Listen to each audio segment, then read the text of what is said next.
Listen close, because this is going to hit you all of a sudden, and when it does, you'll understand why it took so damn long. I know the name of who I'm getting ready for you. And before any other voice reaches you today, I want to be the first one there. Right now, at this exact second, someone is being told not to let you go. That person doesn't know your name yet, hasn't seen your face, but they've already been touched, already been adjusted, already been warned deep inside that there's someone they can't let slip away when the timing clicks. And that someone is you. You've got fewer people around you who get this than you think. That's why I chose to say it like this, straight, no sugarcoating, because what's about to shift in the coming days is going to rewrite everything you thought about being alone. Stick around until the end, because before I'm done, you're going to get the exact playbook for recognizing the signs that this person is already being moved, adjusted, and pointed in your direction. This isn't about waiting longer. It's about recognizing what's already in motion. You've been through that night when you opened your eyes in the dark, alone, and started, without even realizing it, taking inventory of everything that hasn't arrived yet. The job that didn't come through. The answer that never showed up. And in the middle of all that, that name you don't even dare whisper out loud because it feels too naive to still want it after all this time.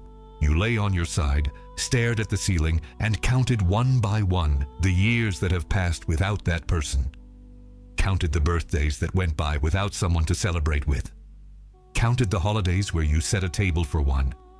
It wasn't drama. It was just your tired mind trying to figure out why the wait keeps dragging on so long. You felt it too when you opened the app and saw another couple announcing their engagement. Another friend with a new ring shining in the photo. Another entire album of someone getting married, while you still sleep on the empty side of the bed, straightening the pillow on the other side just so the emptiness doesn't feel so massive. And the question came on its own, uninvited, in the middle of scrolling. What's wrong with me? Why is everyone around me moving forward and I'm stuck in the exact same spot year after year? You seek. You dedicate yourself. You do everything right, and yet abundance never comes. And the worst part? You start wondering if you're doing something wrong, if you're being heard up above, if it's meant for you at all. It's not a lack of faith or worthiness. It's a spiritual blockage that ordinary prayer alone cannot break. The Miracle Journal unblocks this in 21 days with a spiritual protocol that works exactly where your prayer doesn't reach.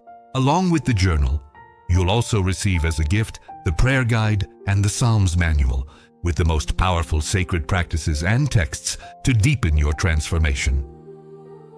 To claim your version of the journal, tap the link in the comments right below this video. What's wrong with me? Why is everyone around me moving forward and I'm stuck in the exact same spot year after year? You've looked at yourself in the mirror early in the morning, before anyone else in the house woke up, when the light was still dim and the house was dead silent, and stared there. No makeup, no mask, no one to pretend for. At the loneliness you carry all day hidden behind a functional smile you've learned to manufacture pretty well. You looked at yourself longer than necessary, silently asking if someday someone will look at you with the same care you want to give. No one saw that moment, just you and the mirror. And maybe without knowing it, I was there watching too, right at that second. You've typed "I'm fine" to someone who asked how you were, with your hand shaking slightly, hiding under two short words the exhaustion of waiting for a love that hasn't arrived yet. You hit send fast before your hand shook too much, and someone on the other end of the screen noticed there was more behind that little phrase. No one noticed. No one asked again.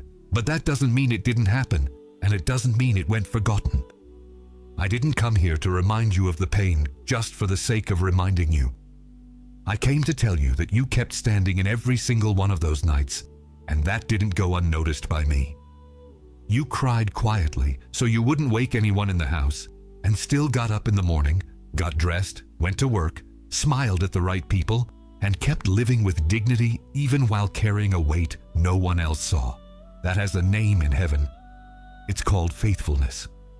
And faithfulness never goes without a return. If those scenes just hit you now, hit that like button on this video. It's not some platform formality, it's your public amen, the moment you openly confess that this word found you exactly where you were. Heaven records what you confess like that, even when no one else is watching.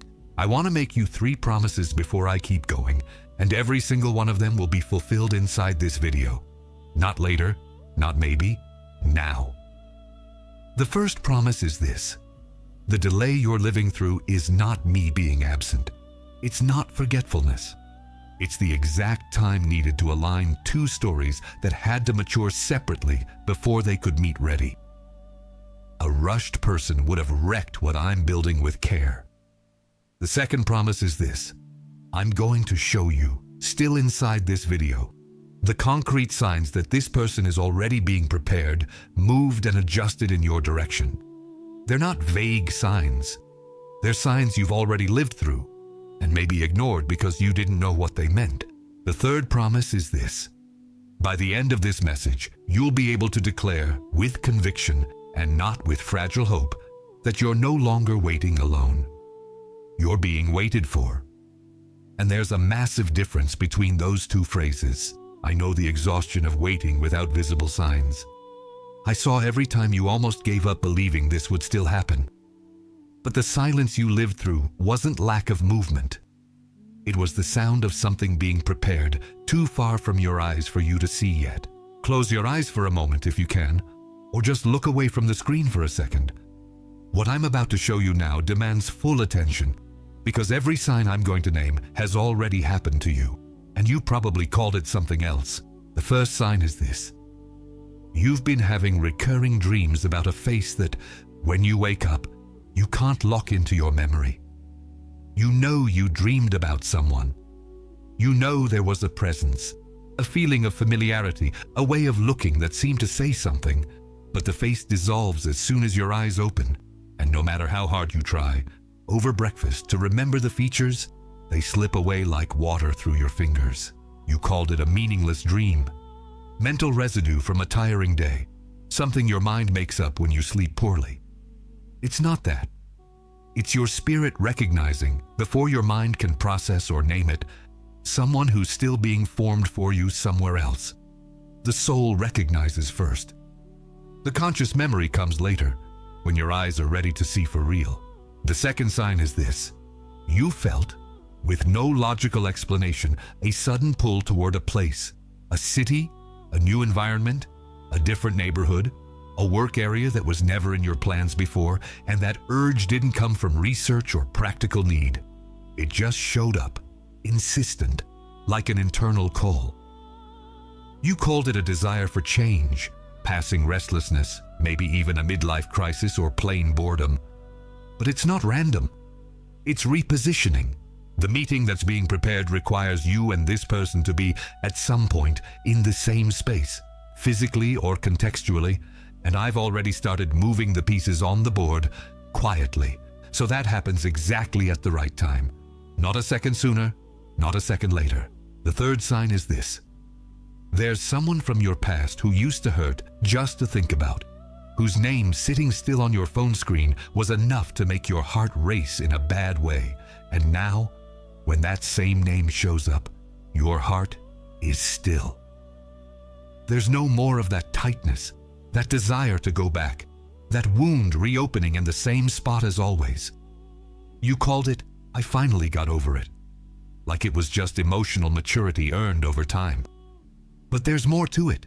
It's the release of a bond that was taking up the space that belongs to someone else. As long as that space was occupied, even if only in memory, even if only in the habit of thinking about that name before sleep, the right person couldn't fully enter because there's no room for 2 on the same throne of the heart. The fourth sign is this: you've been feeling a strange peace, almost unexplainable when you think about waiting a little longer. Before, just thinking about waiting more brought desperation, anxiety, that knot in your stomach, the fear that it would never happen, the silent calculation of time passing. Now, there's a stillness you can't quite explain to anyone, a feeling that it's okay to keep waiting a bit more. You called it, I'm just settling, being too tired to fight, giving up on dreaming so big. It's not resignation. It's planted certainty. It's your soul resting because, at some level, your mind hasn't fully reached yet. It already knows the answer is on its way, and so it doesn't need to panic about the clock anymore. Before the next sign, I need to tell you something. The next one is the hardest to hear. It's the one the enemy spent the most time trying to make you ignore, label, dismiss as some silly coincidence. Pay attention to it with an open heart. The fifth sign, the most important one of all, is this. There's a specific person who keeps coming back to your mind at repeated times for no apparent reason. It's not once. It's recurring. At the same time in the morning, always right before bed, or in the middle of some random task that has nothing to do with this person. Their name or face pops up, with no external trigger, no logical reason, no post, no recent conversation, nothing to justify it. You tried to explain it away as chance, as loose memory, as I'm just thinking about nothing, must be tiredness. It's not nothing. I synchronized two internal clocks. While you're thinking about this person at a certain time, something is adjusting on the other side too. Even if they still can't fully name what they feel, even if they also try to dismiss the thought as nonsense, the enemy keeps insisting you call it coincidence, mere meaningless neural activity, because he knows that if you recognize what it really is, a divine sync between two hearts being aligned, you'll stop doubting and start trusting for real. And that's exactly the trust he fears most. If any of these signs reached you, or if all of them did, write the word released in the comments right now. You don't need to explain. Just write it. This marks in public that this word found its exact moment. Close your eyes for a second. Take a deep breath.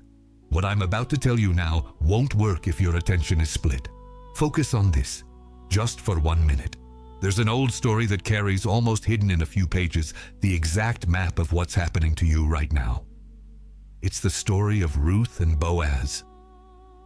Ruth was a foreigner, a widow with no possessions, no guarantees of anything, following her mother-in-law Naomi to a land that wasn't hers, a land where no one knew her name or her story. She had no plan of conquest, no strategy of seduction, no network of important contacts that could open doors for her. She just worked, went out at dawn to gather leftover grain in other people's fields under the blazing sun, and came home tired. Every single day, without knowing she was already being watched with respect and care by a man she hadn't met yet. While Ruth slept at night, exhausted from the harvest, Boaz was behind the scenes at the city gate, the place where legal and public matters were settled back then, dealing with the elders, working out details of kinship and legal rights, settling things with another man who had legal priority over her so he could then claim her as his own in front of witnesses. She didn't know any of this while it was happening. She was just trusting, moving forward, doing what needed to be done in her ordinary daily life. She didn't fight for herself in front of that man, didn't negotiate, didn't convince anyone. She was fought for.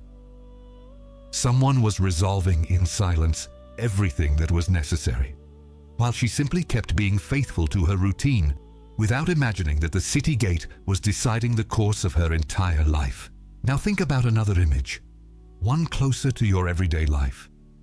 Two radio stations never meet because one forces the signal against the other, twisting the dial in a hurry, trying to grab something that's still out of range. They meet when both stop forcing and naturally, slowly adjust to the same frequency until the static disappears and the sound comes through clear. You don't tune in a station by yanking the radio or banging on it. You wait, adjust slowly, turn the dial with patience, and suddenly, without any violence, the frequency finds itself and the sound is clear, sharp, like it was always easy. Just like Boaz was working at the gate while Ruth rested without knowing a thing, there's someone being adjusted right now, slowly, to the same frequency as you. That person is handling behind-the-scenes stuff you can't even imagine, dealing with internal issues, healing old wounds, emotional preparation, character growth, exactly like Boaz handled documents and witnesses while Ruth just slept, trusting without knowing what was being done for her. You don't need to force the meeting, don't need to twist the radio dial in desperation. You need to keep being faithful to your routine, like Ruth was faithful to the daily harvest, while heaven takes care of, at its own gate, what only heaven can handle. If you recognized yourself in this story, if you're the one waiting in the field, not knowing you're already being claimed behind the scenes, write the word Ruth in the comments now. Or write the one waiting in the field. Leave that record. Let me stop for a full minute before I continue. Up to now, you've already recognized at least one of the 5 signs I mentioned. You've already identified deep down at least one old bond that was still taking up emotional space and is now being released. You've already seen yourself in Ruth's story, waiting while something was being resolved in your favor, without her having to fight alone for it. And now you've arrived at the point of receiving something I prepared specifically for this moment. And here's who you are inside all of this. What you're about to hear is not a human title, not a self-help label, not a pretty phrase to post later. It's what I call you when I speak to heaven about you. It's the name I use when the angels ask about you. The first identity is this: you are the reserved one. Before any request of yours, before any desperate prayer made in bed in the middle of the night, I had already set aside someone specifically for you. Exactly like Ruth was set aside for Boaz even before the meeting in the field happened. Even before she knew that specific field would change her entire story. I saw you as a child dreaming about a love that seemed too far away to be real. Flipping through magazines or inventing stories in your head about what it would be like to be truly loved. And I had already, at that moment, long before you understood what you were feeling, started preparing who would come to you. What this authorizes is for you to stop forcing encounters that don't belong to your story. Stop trying to turn into love what was never meant to last, and start trusting in the timing of the revelation, which is already in motion at this very second. The second identity is this: you are the one who stopped searching alone. I saw every tired attempt to handle this on your own, every app opened and closed without hope after one more conversation that led nowhere, every attempt to force something that didn't flow naturally, every time you tried to convince yourself that this one will do, just to not be alone anymore. And I also saw the exact moment, maybe recently, maybe still today while you're hearing this, when you handed control of this area over to me, even without being sure I would answer, even with the fear that the surrender would be in vain. What this authorizes is for you to rest from the active, relentless, exhausting search, and allow the process that's already started behind the scenes to complete itself without your forced interference, without your anxiety trying to rush the clock. The third identity is this: you are the one being waited for. On the other side of this story, there's a person being prepared right now, shaped in specific areas that still need adjustment, whether in character, in healing old wounds, or in life direction. And that person has already received an internal instruction, an internal alert. They might not even know how to explain yet, not to give up on you when the meeting finally happens. What this authorizes is for you to stop doubting your own worth. Stop asking yourself, in the dead of night, whether you deserve to be loved in this complete and careful way, and start preparing to receive, taking care of yourself, healing what needs to be healed, and not just waiting frozen in the same spot. Write in the comments the name of the identity you just received. Reserved one, the one who stopped searching alone, or the one being waited for. And if this video reached you at the right time, subscribe to the channel right now, because there are other words prepared specifically for those who are in this wait, and you'll want to be here when they arrive. There's a protocol I want to give you now. Free, no conditions, just because you made it this far. I call it the Boaz's Gate Protocol, because just like Boaz resolved everything at the city gate before claiming Ruth, there are things you need to resolve at your own inner gate before receiving what's on its way. The first step is this: get a piece of paper, physical, real, and write down the name of any old bond that still takes up emotional space inside you, even if it seems like you're over it. Write the name and then cross it out, or burn the paper, or tear it up as a physical gesture of release. This isn't about magic. It's about removing from your soul what was still reserving space for what's already gone. The second step is this. Declare out loud, alone, with no one listening if you prefer, a simple prayer of surrender. Something like, I hand over to you the time of my waiting. I stop trying to control the clock. I trust your timing, even without fully understanding it. Say this out loud, not just in your mind. Speaking out loud carries a different spiritual weight than silent thought. The third step is this. Prepare a symbolic gesture of faith. It could be setting aside a physical space in your house, an empty chair, a place at the table, as a sign that you're expecting someone to arrive.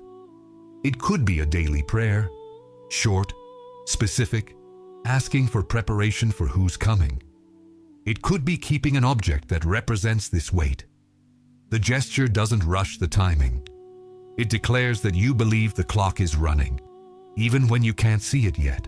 The sign that you've truly received this protocol isn't sudden euphoria. It's not an explosive emotion. It's stillness. A peace that settles in slowly, without drama, but stays even when the day ends hard. If you felt that stillness while hearing this, write the word "received" in the comments now. I need to warn you about something that's going to happen in the next 72 hours.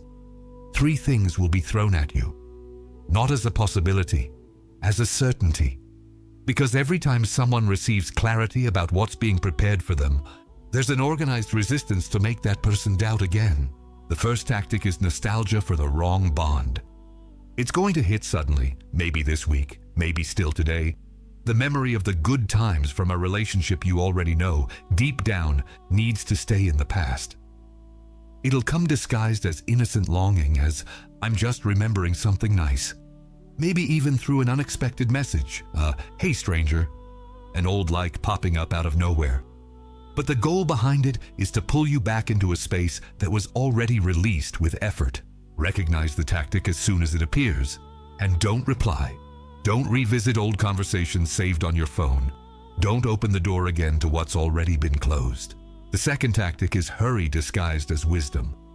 Someone close, or even your own tired mind from waiting, will suggest that accepting whoever is available right now is maturity, is realism, is stopping being too picky with life. That's not wisdom. That's resignation disguised as adult talk. True maturity is discerning with patience, not settling in fear of growing old alone. The third tactic is social comparison.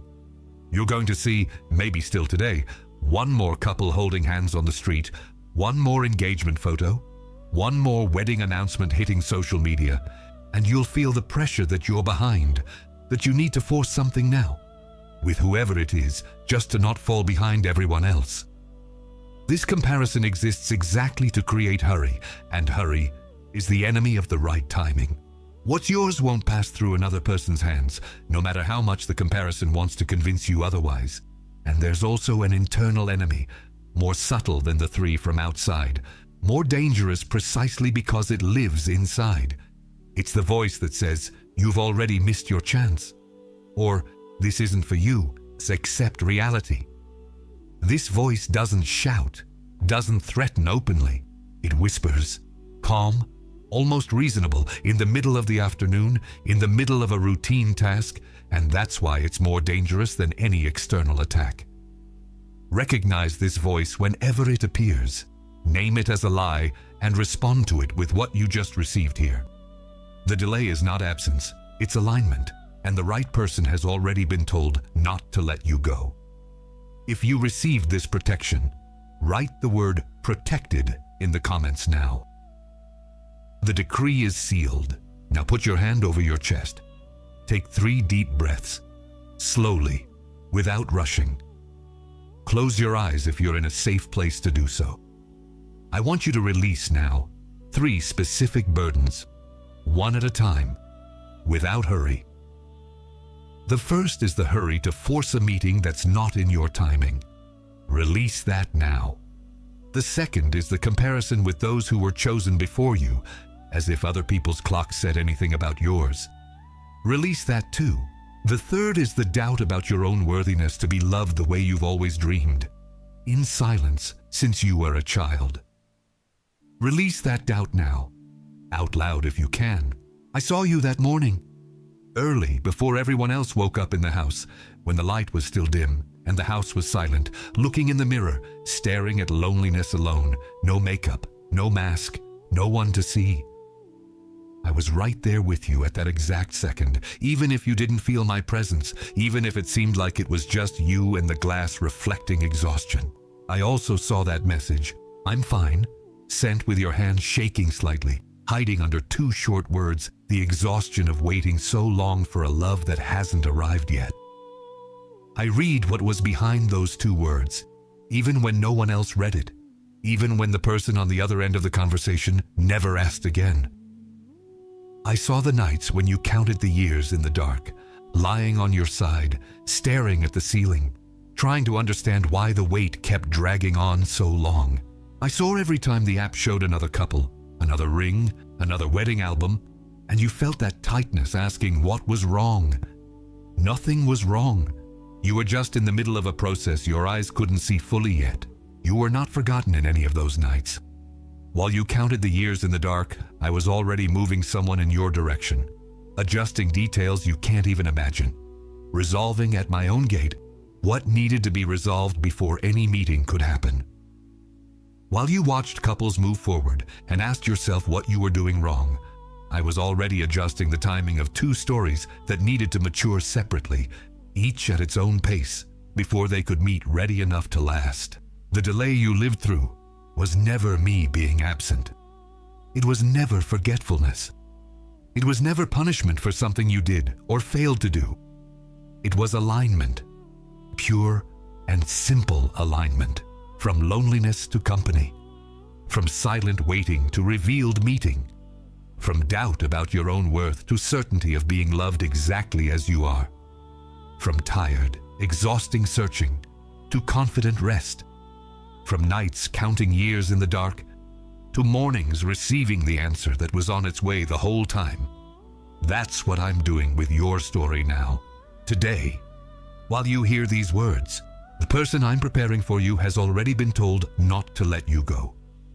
They're still being adjusted in areas that need healing, maybe wounds from past relationships, maybe insecurities that still need work, but they've already been warned from the inside, in a way they themselves can't fully explain yet, that there's someone they can't let slip away when the time clicks, and that someone is you.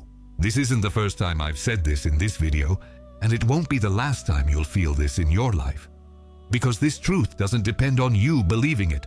Today, right now, to be real. It's already real before your faith even catches up. I cover your mind against the thoughts that will try to convince you otherwise in the coming days. The thoughts that will whisper that this was just a nice video and nothing more. I cover your past relationships so that no old bond, no disguised nostalgia has the power to pull you back to where you no longer belong. I cover your time so that no one, not even you, can rush with anxiety what's already being prepared with extreme care. And I cover this specific area of your life, the love you've wanted so badly since the nights you counted the years alone. With the same careful attention I covered Ruth while she slept, trusting, not knowing she was already being claimed at the city gate.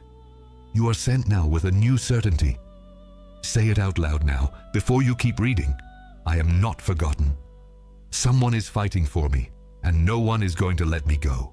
Say it again if you need to, until you feel the phrase stopped being just words and became truth inside you.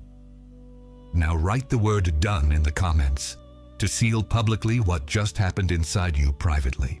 If there's a specific person in your life who's also in this wait, who's also been crying quietly at night without anyone knowing, send this video to them right now. Don't send it to some random group. Send it to that person, by name, because they also need to hear that they're not forgotten. And if they want to go beyond this word, to deepen the inner preparation process with even more clarity, the link is in the first comment. waiting for them the same way someone is waiting for you. In the next video, I'm going to show you how to recognize, in even more detail, the exact moment when this wait turns into a meeting. Stay tuned, because the next word was also prepared specifically for you. It is done. You are not the same person you were when this message began. You seek. You dedicate yourself. You do everything right, and yet abundance never comes.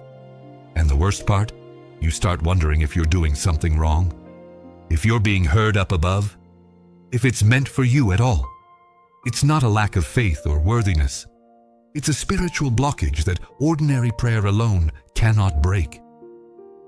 The Miracle Journal unblocks this in 21 days with a spiritual protocol that works exactly where your prayer doesn't reach. Along with the journal, you'll also receive as a gift the prayer guide and the Psalms manual, with the most powerful sacred practices and texts to deepen your transformation. To claim your version of the journal, tap the link in the comments right below this video.